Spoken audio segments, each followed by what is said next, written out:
She met me at the airport with a little girl in her arms, and before I could even drop my bag, before I could even say her name, the way I'd practiced saying it for 2 years, she looked at me with eyes that were trying so hard not to break. And she said, "I married someone else, but she's yours." I want you to sit with that sentence for a second, because I had to sit with it for a lot longer than a second. I had spent 23 months overseas. 23 months of dust and heat and silence, and letters that stopped coming somewhere around month 14. And I had built an entire homecoming in my head, the kind you build when you have nothing else to hold on to at 3 in the morning on a cot that isn't well.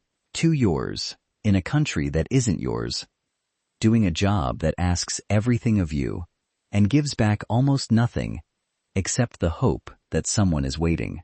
I had imagined her running to me. I had imagined the smell of her hair, vanilla and something like rain. I had imagined picking her up off the ground the way I used to, spinning her once just to hear her laugh. Instead, I got off that plane in my dress uniform with my duffel bag over one shoulder, and I saw her standing near the baggage claim sign, thinner than I remembered, holding a little girl on her hip who looked maybe a year and a half old, with dark curly hair and eyes that, even from 30 feet away, looked exactly like mine. And before I could process any of it, before my brain could even catch up to what my eyes were telling me, Claire said those words. And the airport kept moving around us like nothing had happened, like the world hadn't just tilted on its axis. People walked past pulling suitcases. A child somewhere was crying about a balloon, and I stood there in my uniform, 23 months of longing collapsing into a single moment I never saw coming. If you've ever come home expecting one life and walked straight into another one, you already know there's no manual for what happens next. But let me take you back to where this actually started, because you need to understand who Claire was to me before you can understand why what she said broke something in me and rebuilt something else entirely. My name is Wyatt Hale. I grew up in a town in Ohio so small that the welcome sign and the goodbye sign were practically back to back.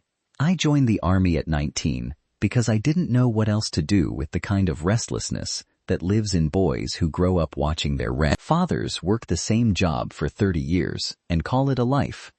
I met Claire when I was 23, home on leave, standing in line at a diner because I didn't know how to cook anything that wasn't microwaved. She was the one who took my order, and she had flour on her sleeve from helping in the kitchen. And when I asked for the biggest plate they had, she laughed and said, "Big appetite or big personality?" I said both, and she wrote something on the ticket that wasn't my order. And when the food came out, there was a smiley face drawn on the inside of the to-go box in ketchup. On our third date, when I'd finally worked up the nerve to ask her to do something other than eat at the diner where she worked, I took her to the county fair on the edge of town, the kind with a Ferris wheel that creaked more than it should have, and a corn dog stand that ran out of mustard by 8 o'clock every single night. She beat me 3 times in a row at the ring toss, and refused to let me win even once, even when I pretended my aim was just naturally terrible. At the top of the Ferris wheel, with the whole town lit up small and golden beneath us, she turned to me and said, completely out of nowhere, "I'm not going to fall for someone who leaves." And I told her I wasn't planning on leaving anything that mattered. And she just looked at me for a long moment, like she was deciding whether or no, not to believe me. I went back to that diner every single day of my leave. By the end of 2 weeks, I had her number, her favorite flower, which was anything that wasn't a rose because she said roses were unoriginal, and a promise that I would write to her when I went back. I did write. Every week, sometimes twice a week, even when there was nothing to say except that I missed her, even when the only thing happening that day was sand and waiting. She wrote back just as much. Her letters smelled like her perfume because she'd spray a little on the envelope, and I kept every single one of them in a metal box that used to hold ammunition and now held the only soft thing I had left. We got married 18 months later, in her parents' backyard, under string lights her father hung himself, with 40 people and a cake her mother made, because Claire said anything fancier would feel like a lie. Her mother cried through the entire ceremony, the loud, unembarrassed kind of crying that makes everyone else cry too, And my own mother kept dabbing her eyes with a paper napkin because nobody thought to bring tissues. Claire's father walked her down a path made of mismatched lawn chairs turned sideways, and when he handed her over to me, he gripped my shoulder hard enough to leave a mark and said only, "Bring her joy, or bring her nothing," which I have thought about more times overseas than I can count.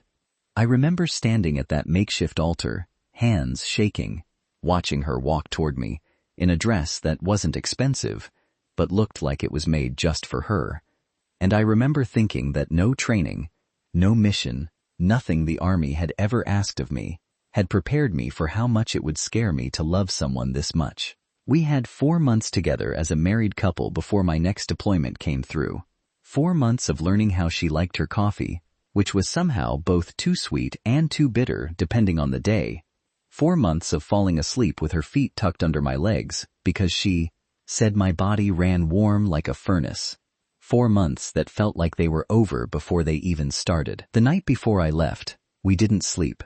We just lay there in the dark, and she traced the scar on my forearm from a training accident years before, and she said, "Promise me you'll come back the same person." I told her I'd come back better. She didn't laugh at that the way I expected her to. She just got quiet, and in that quiet I felt something I couldn't name yet, something that felt like fear dressed up as love. I left the next morning, before the sun was even fully up, and she stood in the driveway in one of my old t-shirts, arms wrapped around herself, and she didn't wave. She just watched until the car turned the corner, and I watched her in the side mirror until I couldn't see her anymore. The first 6 months overseas were almost normal, if anything about deployment can be called normal. My days fell into a rhythm that civilians never quite understand, the kind where boredom and danger sit so close together they start to blur. Up before sunrise, gear checks, briefings that repeated themselves until the words stopped meaning anything. Hours of waiting, broken up by minutes that mattered more than anything else in the world.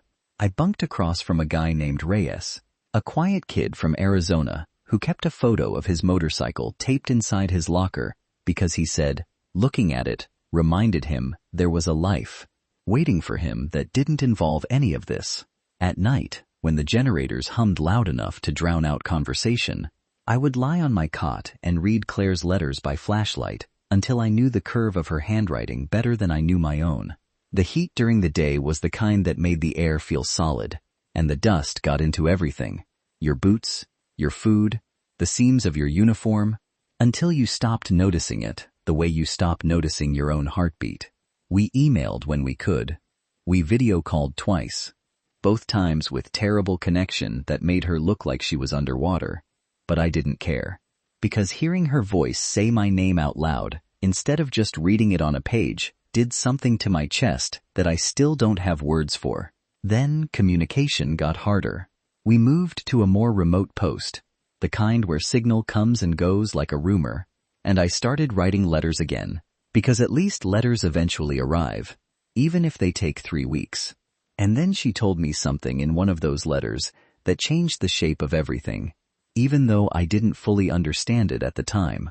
She wrote, "I have something to tell you, and I want to tell you in person, but I can't wait that long, so I'm telling you here instead. I'm pregnant."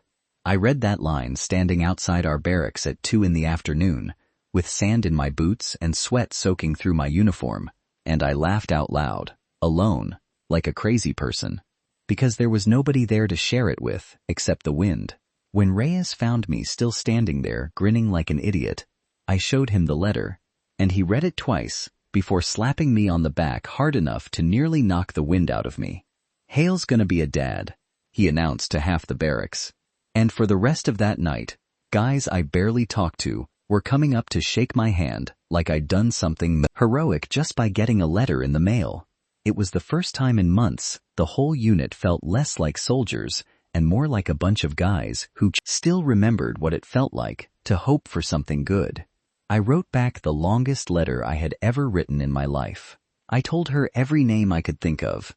I told her I didn't care if it was a boy or a girl, as long as they had her stubbornness and my patience. I told her I was going to be the kind of father who showed up to every single thing, every recital, every game, every disappointment, and every victory that country could touch. And then, everything went quiet. Our unit got moved again, deeper into a region where we were told communication would be limited for operational reasons, possibly for months. I want you to understand what that phrase means when you're the one living it. It means you write letters you don't know if anyone will ever read. It means you fall asleep wondering if the woman carrying your child knows you're still breathing. It means the silence isn't empty, it's heavy. It sits on your chest at night, like something with weight and a heartbeat of its own. Back home, Claire was living a different kind of silence. She didn't know about the operational blackout. All she knew was that my letters stopped. 2 weeks of nothing. Then 4. She told me later that she started reading my old letters out loud to her stomach because she said if I couldn't talk to our baby, she wanted our baby to at least hear what my voice sounded like on paper. And then one afternoon in October, a car she didn't recognize pulled into her parents' driveway, and 2 men in uniform stepped out, and Claire said she knew, the second she saw them through the window, she knew, because nobody sends 2 men in uniform to your door to deliver good news. I won't make you wait the way she had to wait, because this is the part of the story that still makes my throat tight every time I think about it. The visit wasn't what she feared. It wasn't a death notification. It was something almost crueler in its uncertainty. There had been an incident involving my unit. A communication error in the chain of casualty reporting had listed several names, including mine, under a status that wasn't confirmed dead, but wasn't confirmed alive either. Missing, pending verification. The kind of bureaucratic phrase that sounds careful on paper and feels like a knife in real life. Claire said she stood in that doorway, 8 months pregnant, holding onto the frame so her knees wouldn't give out, and asked the officer the only question that mattered.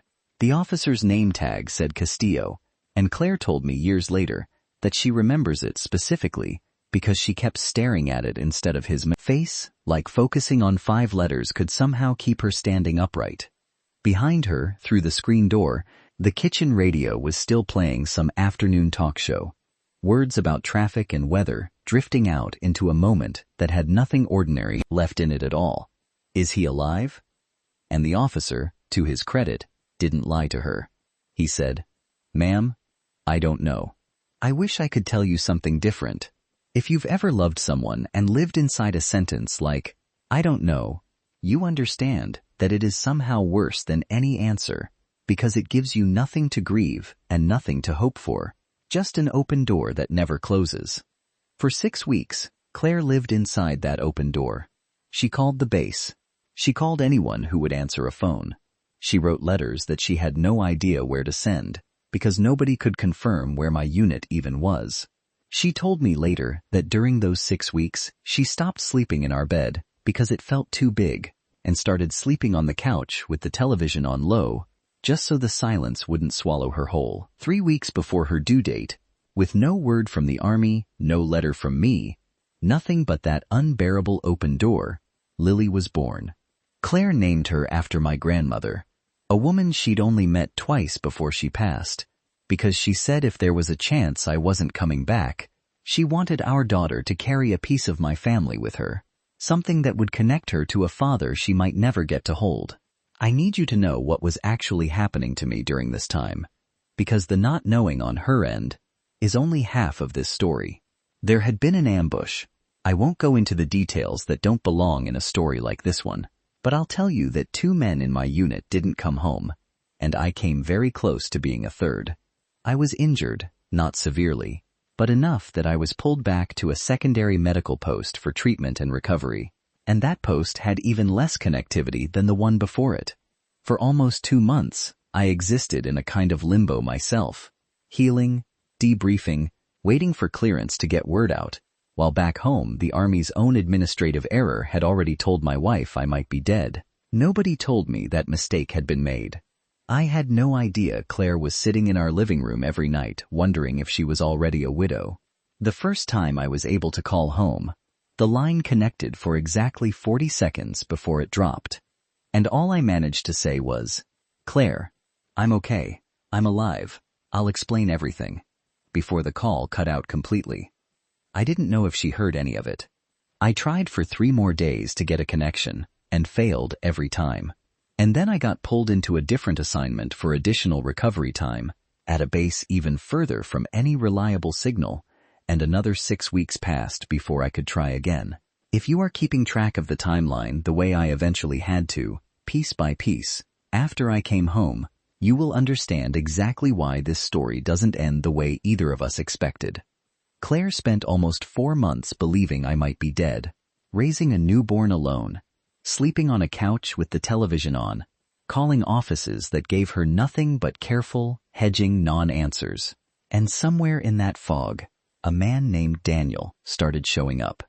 Daniel had been a friend of both of ours for years. He'd grown up 2 streets over from Claire's parents. The kind of family friend who shows up to every graduation and every funeral without needing to be asked twice.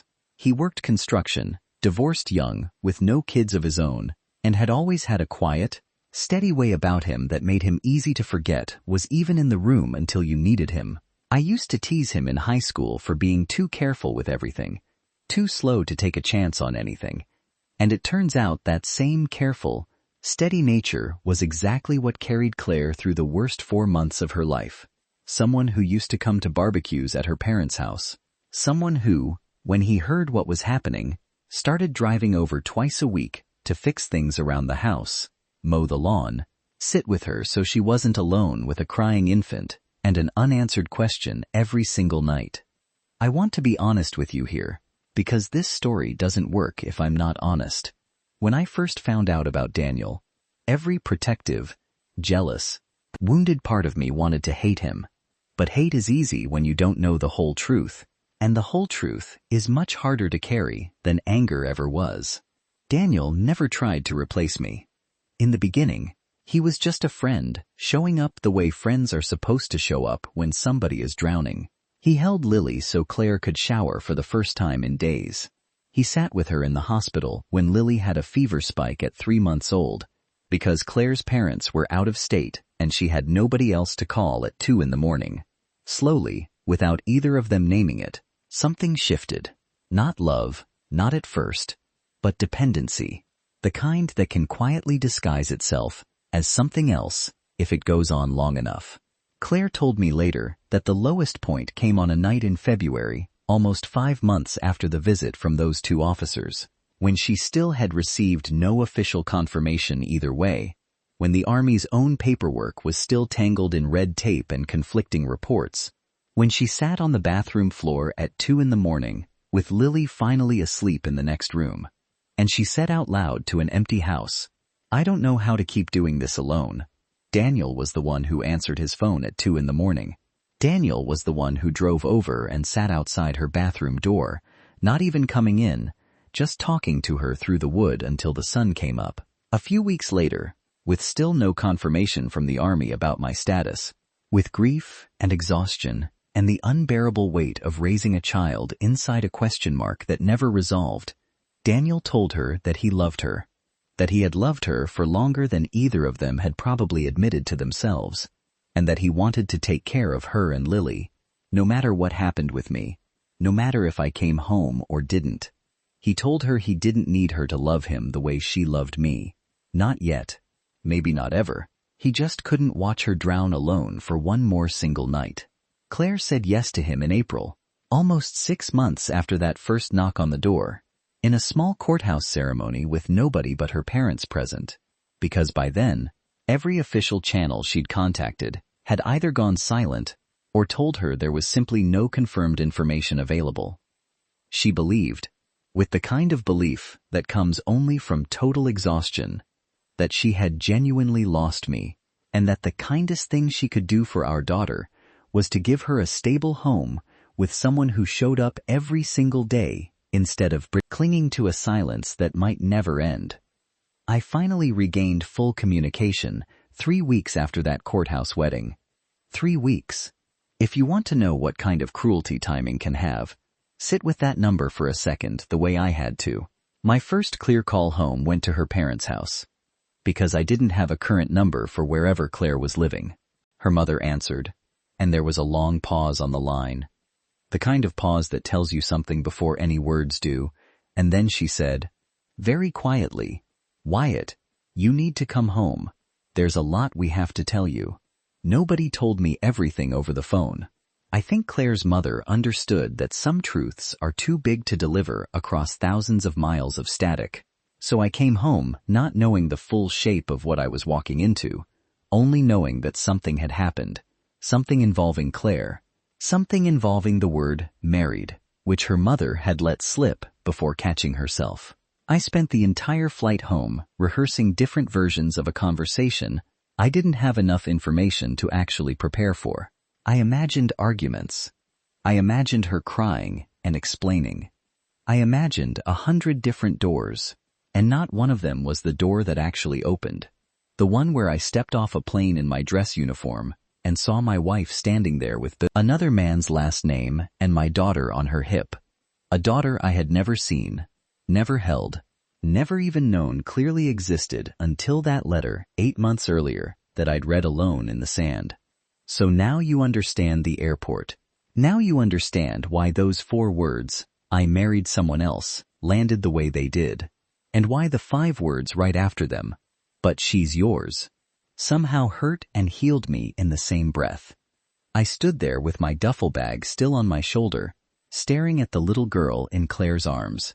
And she stared right back at me with those eyes, my eyes, set into a face that was unmistakably half hers and half mine. And for a moment, neither of us said anything at all. The airport noise kept happening around us, the announcements, the rolling suitcases, the muffled apology of a stranger bumping into my bag.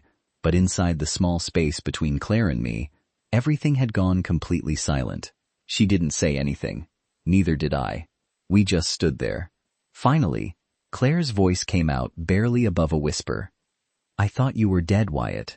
They told me they didn't know. And then nothing, for months, nothing, and I had a baby alone, and I was drowning, and Daniel was just there.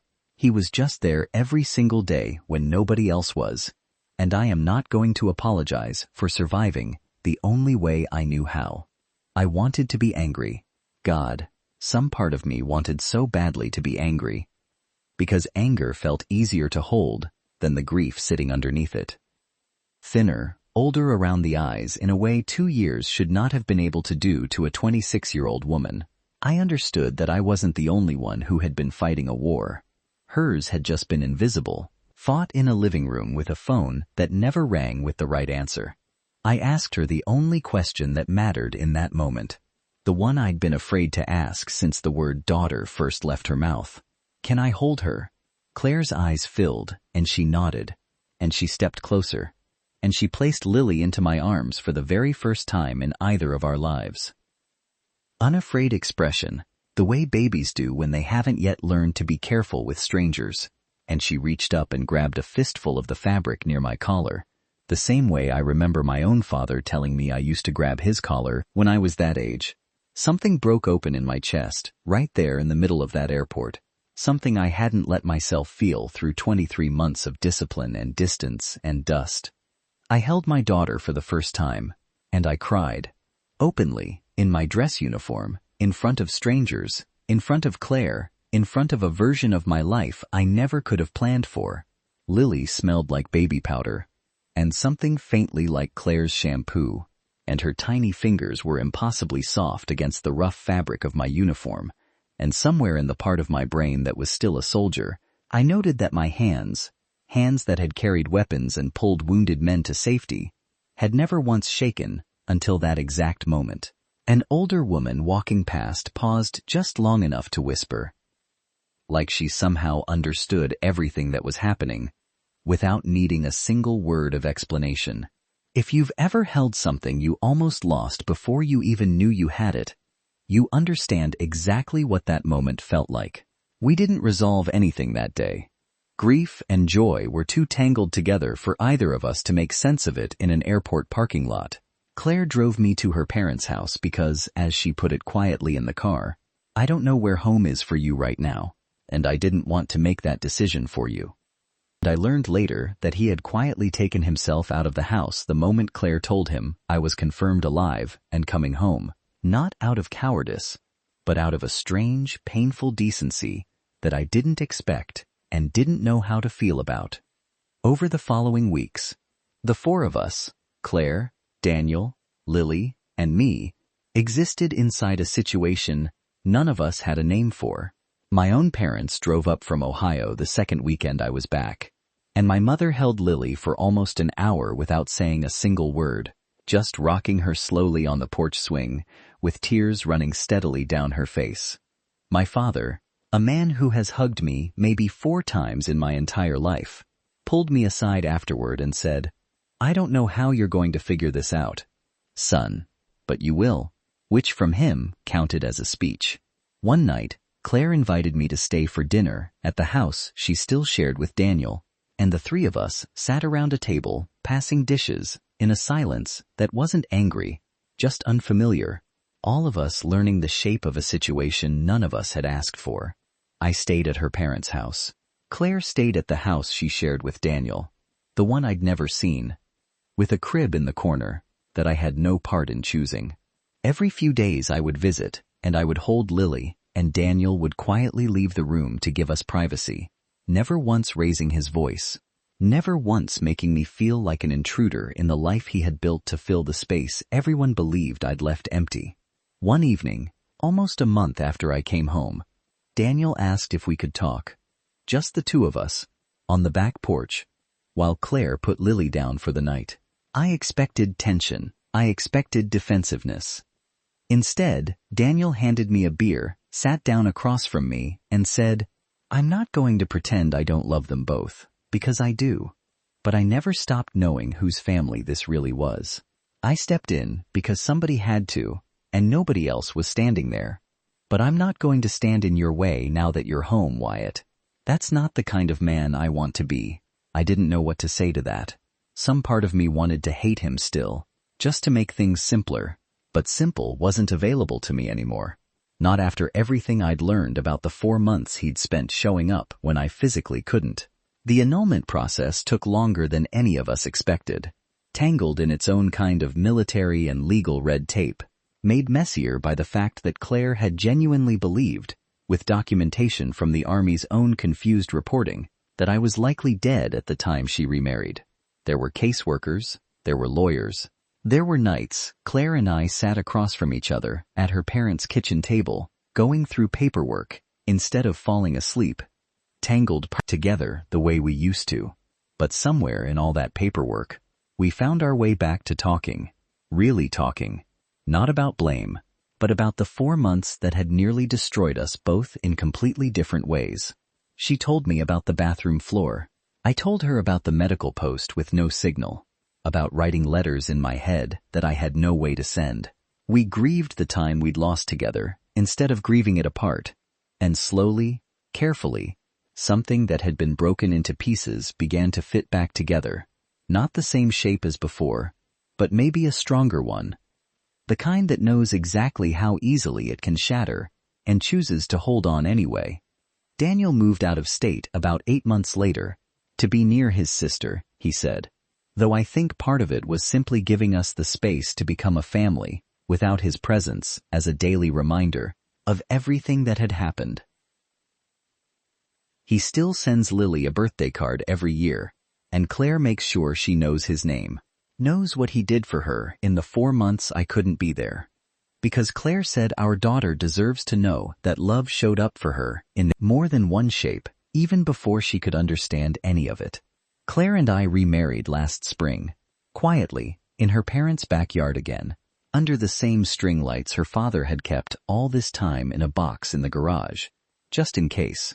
Lily was old enough by then to be the world's most chaotic flower girl, throwing petals at guests instead of down the aisle, laughing the whole time in a way that made the entire backyard laugh with her. Standing there again, in the same spot where I'd first promised to come back better, I understood something I hadn't understood the first time. Coming back better doesn't mean coming back unchanged. It means coming back willing to hold the pieces of someone you love, even when those pieces don't to a T fit the picture you carried overseas in your head for 23 months. That night, after the guests left and Lily was finally, exhaustedly asleep, Claire and I sat on the back porch the way Daniel and I once had. except this time it was just us. Her feet tucked under my legs, the way they used to be, before any of this happened, before letters stopped arriving, before 2 officers ever knocked on a door. She rested her head against my shoulder and said, very quietly, I used to think the worst day of my life was the day those 2 men showed up at the door. I asked her what she thought now. She was quiet for a long moment. The kind of silence I'd learned meant she was choosing her words carefully, the way she always did when something mattered. Now, I think it was the day that taught me how strong I actually am, she said. And the day you held Lily in that airport was the day I finally believed we'd survive it. I didn't say anything back. I just held her a little tighter, and somewhere inside that quiet, unremarkable porch, in a town most people will never hear of, I understood that some homecomings don't look anything like the ones you imagine on a cot at 3 a.m, half a world away. I think about Reyes sometimes, who made it home 2 months after I did, and sent Lily a stuffed motorcycle toy for her first birthday, with a note, and just said, tell her Uncle Reyes says hi. I think about Officer Castillo's name tag, and how 5 letters on a stranger's chest became the hinge that an entire family's future swung on. I think about the version of this story where the mistake never happened, where the letters never stopped, where I never feel the particular ache of having missed 8 months of my daughter's first year. But I don't get to live in that version, and somewhere along the way I stopped wishing I could. Sometimes they look like heartbreak first. Sometimes they look like a stranger's last name and a child you've never met. But if you're patient enough, if you're willing to listen instead of just react, sometimes the homecoming you actually get turns out to be stronger than the one you spent 2 years dreaming about in the dark.